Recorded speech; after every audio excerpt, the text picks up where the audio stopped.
The final match between Georgia Tech and UC Davis. It's all gonna come down to this final solve. And just like that, UC Davis takes the whole thing. Berkeley shows San Diego they're not here to mess around.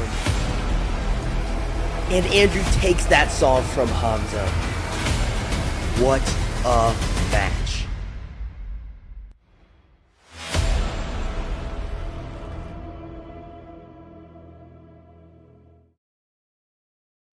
Welcome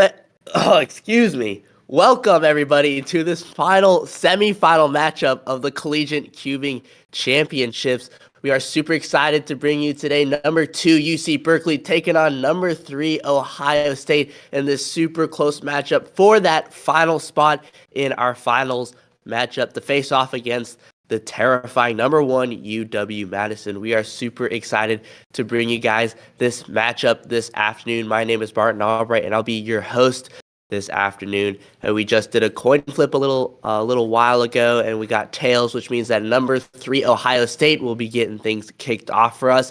And guys, I'm super excited for this matchup. So I don't want to delay any longer. Let's jump straight into meeting our first 2 competitors. On the left side of your screen, we have Calix solving for UC Berkeley. He's got that 795 average. On the right side of your screen, we have Jack solving for Ohio State with the 892 average.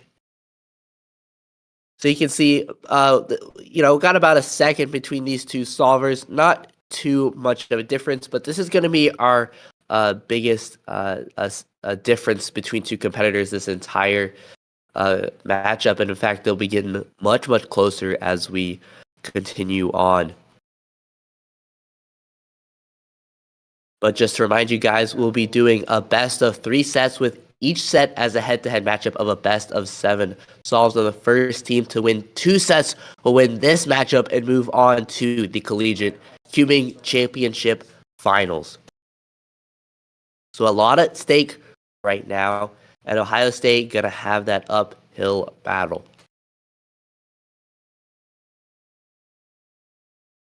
Now we've seen from UC Berkeley, they've been an incredible force to be reckoned with. Nothing has even come close to stopping their momentum.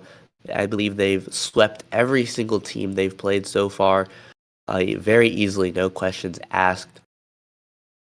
Ohio State's still a very powerful team, but UC Berkeley, tough to see any cracks in their solving. But Jack gonna get things kicked off on White Cross here, finishing up with that G perm, some lockups and PLL, and he's gonna start off with an 868.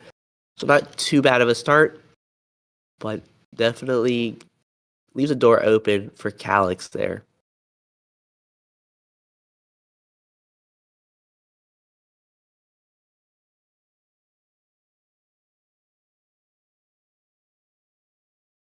So we'll see how Calix is able to get things kicked off.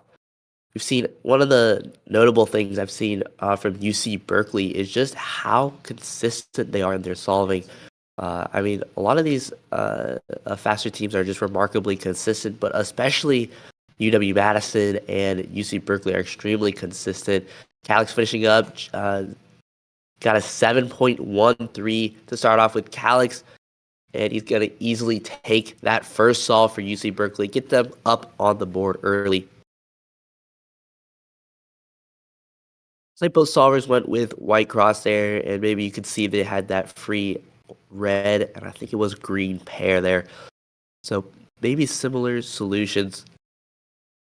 Looked like white side was the easy choice for both of them. So Calix is going to get solve number 2 started off.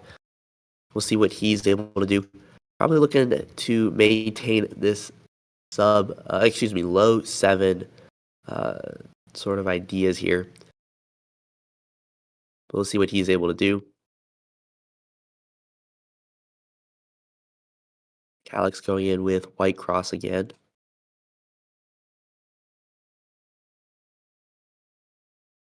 Going into PLL around 8 seconds, a little bit slower, 980. So this is going to be a great opportunity for Jack here to take a solve, get something going for Ohio State. Like I said, this is going to be Ohio's toughest matchup. But is, just for the sake of nerves and, that psychological factor, being able to put some points up on the board against a team like UC Berkeley, definitely going to make all the difference moving along in the matchup. So we'll see if Jack is able to capitalize on this 980 from Calix. Jack going in with white cross here. Looks like a bit of a slower start. Looks like that cross wasn't completely aligned. Gonna cost him some time. It looks like he knew that ZB, but not good enough. 1042. And that's tragic for Jack. Yeah, he just lost that solve by 0.6 seconds, and he had it too, but that misaligned cross there gonna cost him a lot of time. So Calix is able to eke by with a second solve on a 980. He got a little lucky there, but UC Berkeley's momentum is going to carry on into solve number 3, which Jack will start off, and we'll see what he's able to do. We're looking to get some of that, low, mid 8 action going again that we saw in his first solve. We'll see what Jack is able to do.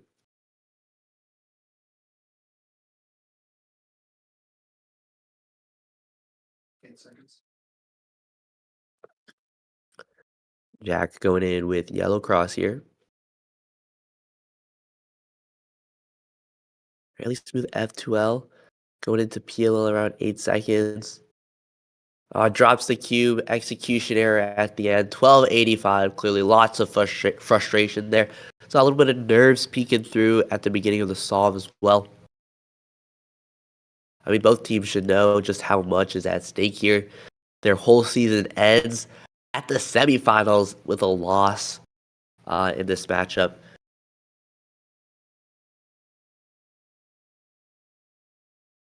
I know both teams are probably looking to have a shot at showing UW-Madison who's truly boss. So both teams really looking for a win to move on to the Collegiate Cubing Championship Finals. Right now, UC Berkeley looking pretty good to submit their bid for the finals, but we'll see how the rest of the matchup continues. Calix is going to be doing his third solve here, going in on White Cross. A little bit of pausing and hesitation at the start. Not going into PL until 8 seconds. 8.74 for Calix. So not a great solve from him, but it's going to be enough to take a third solve from Jack. So Calix now up 3-0 on Jack. Just one solve away from taking this first set.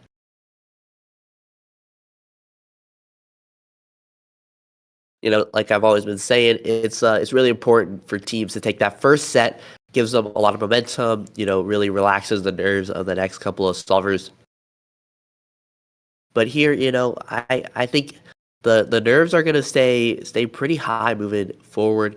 I mean, you know, Heidi and Ethan are gonna know that Jacob and Jack are also very good solvers. That Calix has a bit of an easier task compared to them here. So, I mean, a lot is still going to fall on their shoulders, but you know that momentum definitely helps. Calix looking at White Cross for solve number 4 here. He's going to preserve that blue-orange pair. Messes up OLL, but still gets into PL around 7 seconds. He's going to finish with an 8.05, so pretty good solve from Calix. Going to be tough for Jack to take care of an 8.05 here. We'll see what he's able to do. If he's slower, then UC Berkeley will take this first set. We'll move on to set number 2. But if he's able to take this solve here, then Ohio State will keep their dreams of taking this first set alive. So we'll see what Jack is able to do.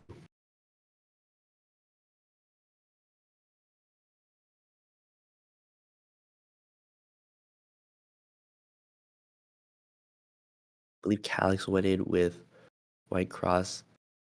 Looks like there's that blue-red pair. I think I said blue-orange earlier, so excuse me. Looks like Jack is going to go in with White Cross as well, not preserving that blue-red pair. Oh, and he gets a PLL skip. 6.17 for Jack. Wow. So by almost a full 2 seconds, Jack keeps the Ohio dream alive. He puts a solve up on Calix. Wow. Wow, very clean solve from the start, and then he seals the deal with that PLL skip there. So Jack now up on the board with 1 solve. Calix still up at 3, so still a lot of pressure here on Jack. But it's got to feel good to take a solve from Calix like that. So see if Jack is able to keep up this momentum moving into solve number 5 now. The set continues on. So we'll see what Jack is able to do. It's like he's working on keeping those nerves calm. Very, very important for CCC.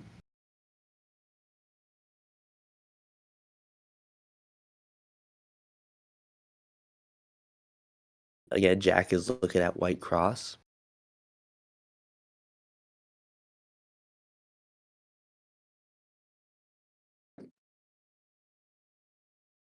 Fairly smooth F12 going into PL around 6 seconds, but a lot of lockups in that G permit looks like 8.52.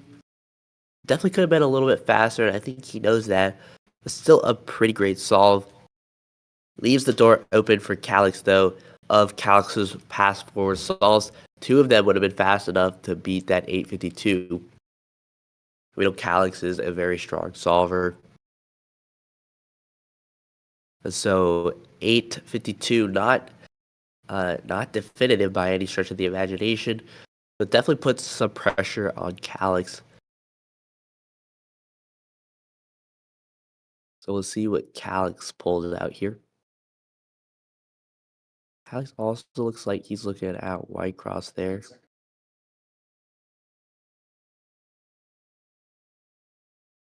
that they went in for similar cross solutions. Very, very fluid F2L going into PLL around 7 seconds. 8:35. So Calix takes that fourth solve by just 0.2 of a second.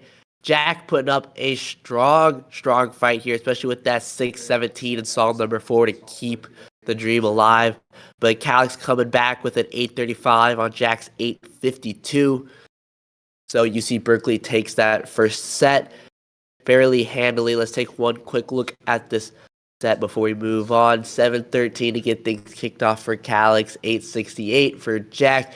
We can see Calix able to keep things fairly consistent in that mid to high 8 range. Jack, on the other hand, a little harder time getting into the swing of things, but he's able to pull out that 6:17, which has got to feel awfully good and take the solve from Calix there. He responds. He follows up that 6:17 with that 8:52, which Calix is able to take care of, but just barely. So, yeah, Jack with that 9:33 mean, Calix with the 8:41. So sort of about what we expected to see, about a second difference between these two guys. So Jack put up a valiant effort, but not quite good enough for the likes of Calix and the UC Berkeley squad. But moving into set number 2, Ohio State's going to have a little bit of a better chance maybe. Heidi on the left side of your screen for UC Berkeley on the WRMV10. She's got that 7:32 average, and she's a very, very good solver. She's very much on our individual rankings as well, currently at number 3. I believe she held the number 1 spot at some point. And on the right side of your screen, we have Jacob for Ohio State on the RS3MV5, 8:19 average. Also a very strong solver. As you can see, Heidi has about another just under 1 second advantage on Jacob here. So again, uphill battle for Ohio State, but certainly not impossible. So Jacob's sitting on the individual rankings around number 11 right now. So Heidi, and the whole Berkeley squad, very, very strong, very terrifying as well. But, if anybody can damage the Berkeley reputation, it's going to be Ohio State or Madison. So Ohio State's given their best shot right now. And Heidi will get things kicked off for us in set number 2.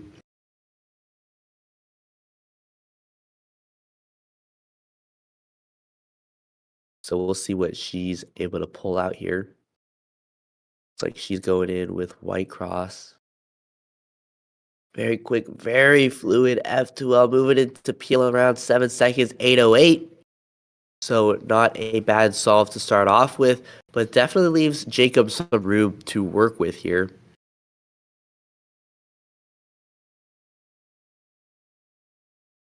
Jacob gonna be looking to capitalize on that 808. Heidi normally a low 7 solver. Jacob normally a low 8 solver. 808 definitely within his normal solving range.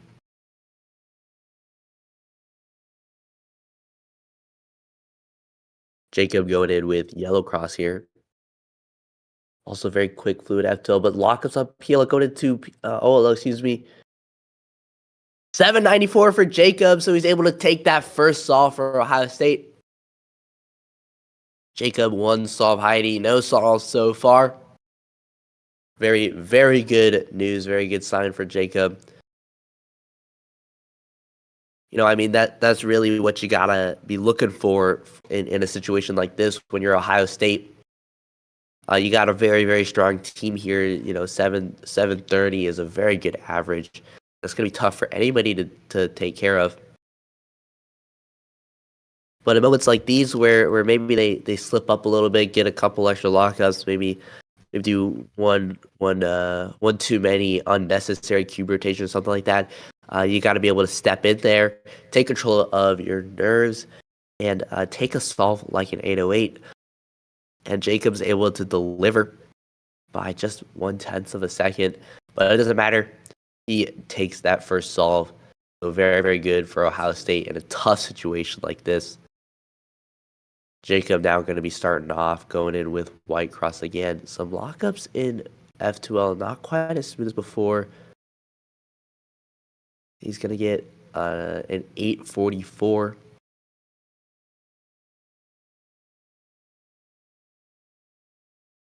So leaving Heidi definitely quite a bit of room to work with here, but it's definitely still forcing her to stay on top of her game. Another not quite as clean solve like we just saw could cost her another solve here. So still a lot rest on Heidi. She's gonna go in with white cross. Going to peeler on 5 seconds. 6 flat for Heidi. She takes that solve by 2.5 seconds. Wow, and ties up this set. I mean, any 6-second solve is fantastic, and that was certainly a fantastic 6-second solve. And she's able to take the solve number 2 from Jacob, slowing down his momentum a little bit, maybe. But yeah, I mean, those kinds of solves you really just see from these top teams, and especially from number 1 and number 2. And we saw Jack pull out that 6-17 in the first set, so certainly Ohio State is capable of that kind of solving. And Jacob at individual number 11 in individual rankings is capable of that as well, but. Man, you just see Berkeley and Madison pulling out these solves like they're nothing else, and so makes them a difficult, challenging force to be reckoned with. But Heidi will get solve number 3 kicked off. Looks like she's looking at white cross. It looks like there's that green, orange, white pair there. So she's gonna go in with white cross. It's like a tripped up on that OLO there or something, but it's 670, so it doesn't really matter that much. Still a really strong solve from Heidi. This is shaping out to be a really great meet for her as well. So we'll see what Jacob's able to do with a 670. Not a lot of breathing room on a 670 like that.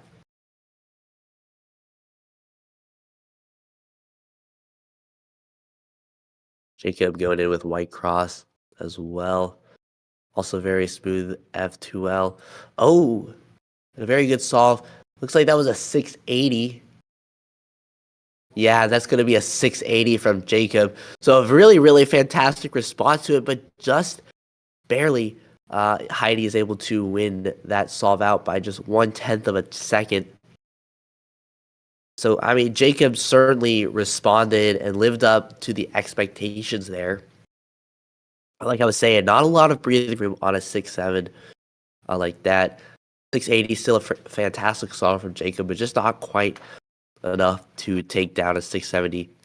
And I mean, at that point, we're talking, it's just like 1 or 2 lockups there, you know, on 1 or 2 moves more efficient, a little smoother, and things like that. It comes out to that, and you know, just a little bit more polish in your solving at that point. So real tough solve to lose for Jacob, but he knows that was a good solve, and he's just got to pick himself back up and move on. Jacob going into solve number 4 on yellow cross here. Really bursty solving. He's going to finish with a 793. It's a really great solve from Jacob. Still going to leave a little bit of room for Heidi to work with. We'll see what she's able to do.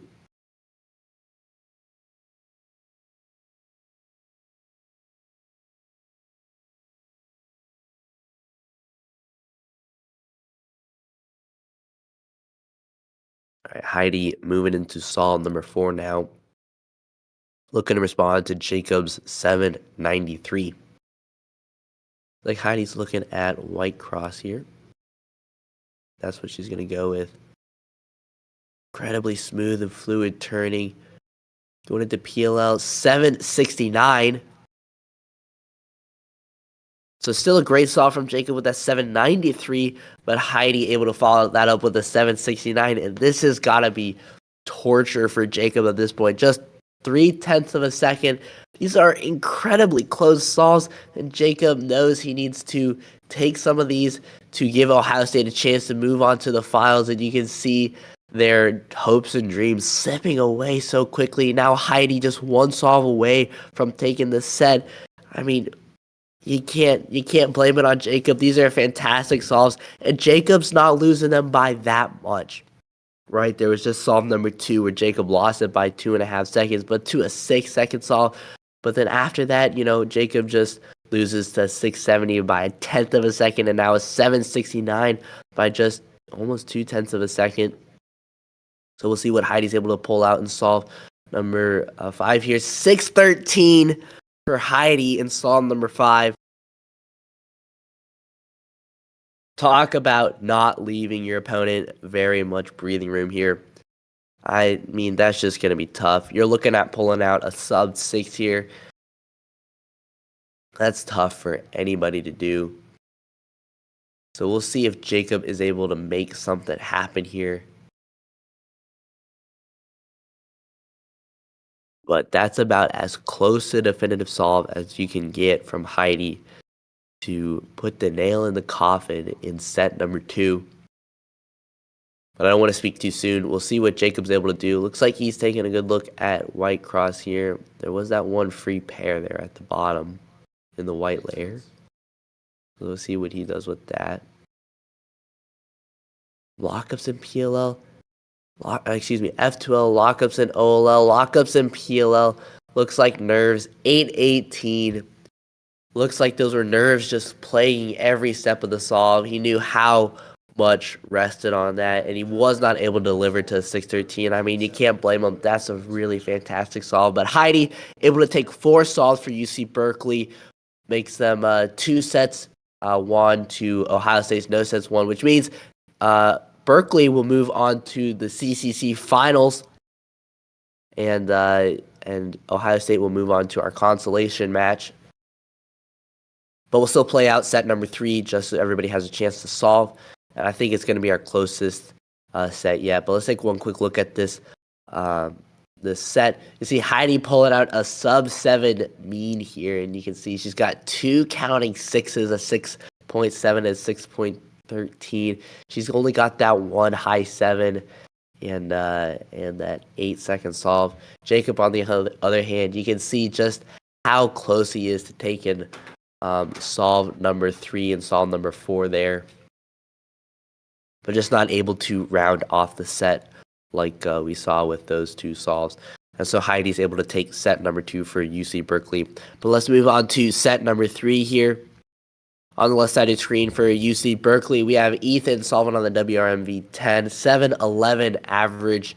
On the right side of the screen for Ohio State, we have Jack on the WRMV 9 with the 762 average. So just half a second separate these guys.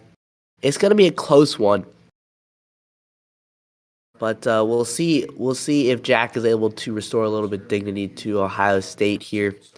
Ohio State's still looking to put their first set 1 up on the board, but Ethan is quite a terrifying solver to go up against. But for what it's worth, Jack is currently situated in number 2 for individual rankings. Ethan right now at number 6. So just in terms of their CCC performances, Jack is outperforming Ethan at the moment, I believe.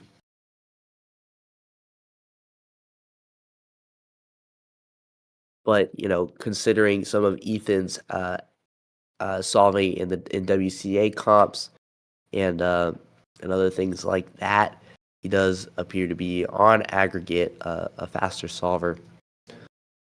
But we'll see if Jack is able to take advantage of something here.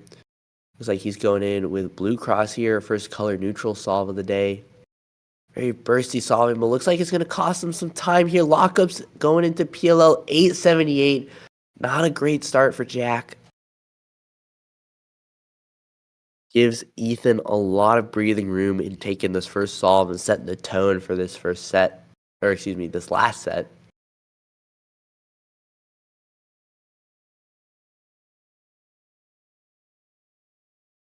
We'll see what Ethan is able to do with this 878.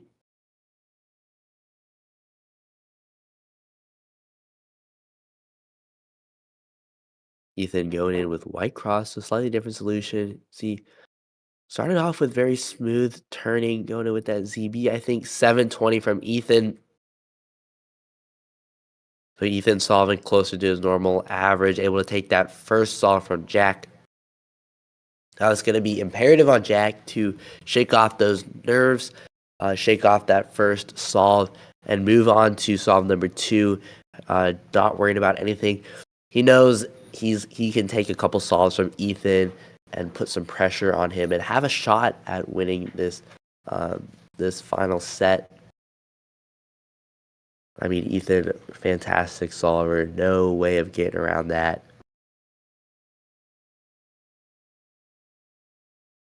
Looks like Ethan might be looking at yellow cross, maybe?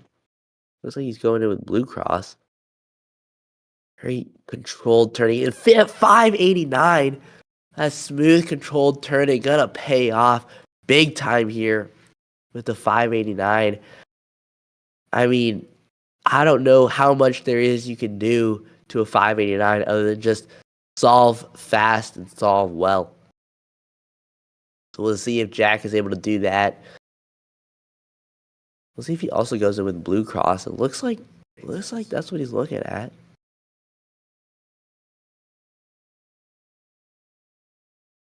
It's like there was maybe that block there. But going into OLL around 4 seconds, PLL around 6. So 721. So Jack finding his groove here, but not fast enough to take that solve from Ethan. But I mean, 589, there's not too much you can do with that. It looked like when Jack was going into OLL, that's when Ethan was probably going into a ZB. So just differences in methods make it a little tough there, but they both chose the same cross. So Jack will get solve number 3 started off here.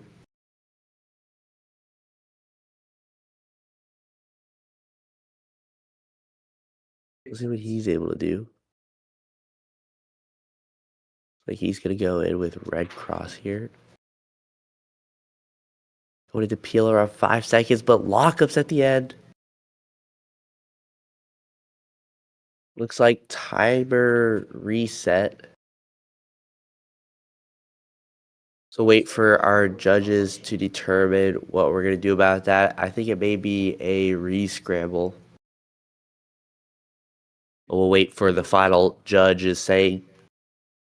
It looks like we're going to be doing a re-scramble here. So we'll just have Jack re-scramble his cube and Ethan will solve his and re-scramble to the new scramble.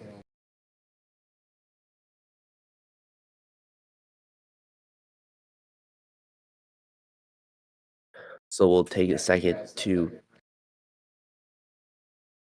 re-scramble all the cubes. While our competitors are doing that, I'll just pull up the bracket real quick. As you can see here, Berkeley moving on to the finals match against UW-Madison here. UW-Madison besting number 5 UT Austin. But now Ohio State will go on to face down UT Austin. Now, UT Austin did upset number 4 UNC Chapel Hill. So number 5 UT Austin and number 3 Ohio State definitely going to turn out to be a good match. But of course, number 1 UW-Madison versus number 2 Berkeley, going to be very, very interesting. So we'll see how that plays out.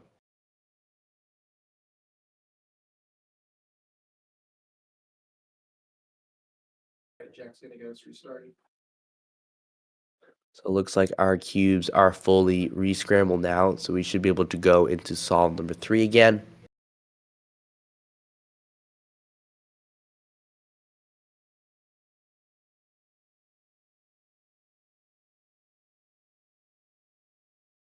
I got that free pair there on white. It looks like Jack is going to go in with red cross again. Big pause there going into F2L. Finishing up with a U permit looked like. So 765 for Jack. So not too bad of a solve, but definitely leaves Ethan quite a bit of breathing room.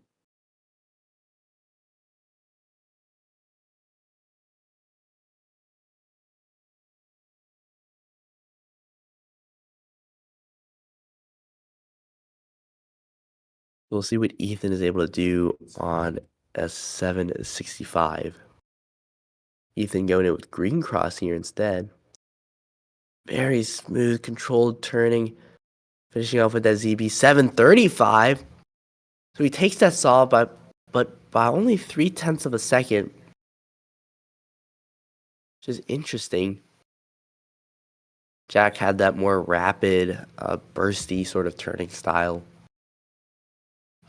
Ethan with the controlled turning and the ZBs, able to really secure and lock down that solve. But Ethan now up 3-0 on Jack, looking to secure a UC Berkeley sweep here with this final solve, or with solve number 4. So we'll see if Ethan is able to take care of that.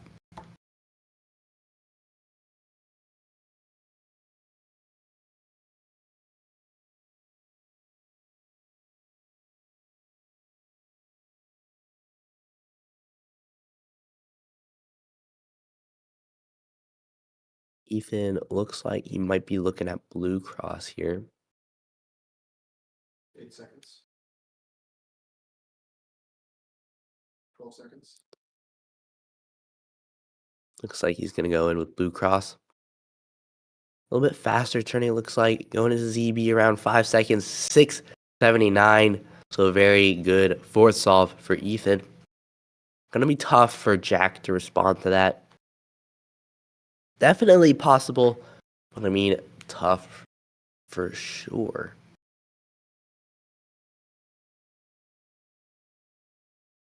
So we'll see what Jack is able to do. Jack also immediately goes to blue cross.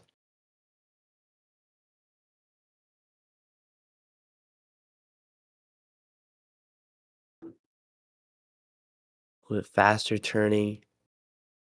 Going into PLO around 6 seconds. Don't think that's fast enough. Going to be an 8.19. So decent solve, but not fast enough to be Ethan's 6.79. So again, UC Berkeley sweeps Ohio State. Somewhat shocking here. I thought Ohio State would have had a pretty good chance, but they're only able to take 2 solves on UC Berkeley. UC Berkeley just a formidable force, difficult to be dealt with. And so they're definitely going to pose a challenge for UW-Madison moving forward. Let's take one quick look at this set before we move on. I mean, Ethan pulling out that 5.89, and Jack looks like maybe had some trouble getting into the swing of things. 7.96 mean for him, but Ethan sub 7 mean as well. So I think he's going to shoot up in the individual rankings as well. Yeah, not a single solve over 7.5 seconds for Ethan. So UC Berkeley definitely going to beat their match against UW-Madison, but I think the same can be said for them. But that's going to be it for this matchup. UC Berkeley going to be moving on to the finals to take on number 1 UW-Madison. And we don't know what time it's going to be happening yet, but we know it's probably going to be happening next Saturday, April 12th. So we'll put that out as soon as we can. But before that, earlier in the week, we'll have our consolation match. Number 3 Ohio State, who just lost here, will take on number 5 UT Austin, who lost to UW-Madison on Thursday, and they'll be fighting for the 3rd place spot in the Collegiate Cubing Championship. But that's going to be it for the semifinals. Thank you everybody for watching. Congratulations to UC Berkeley for moving on, and this is going to be Martin signing off.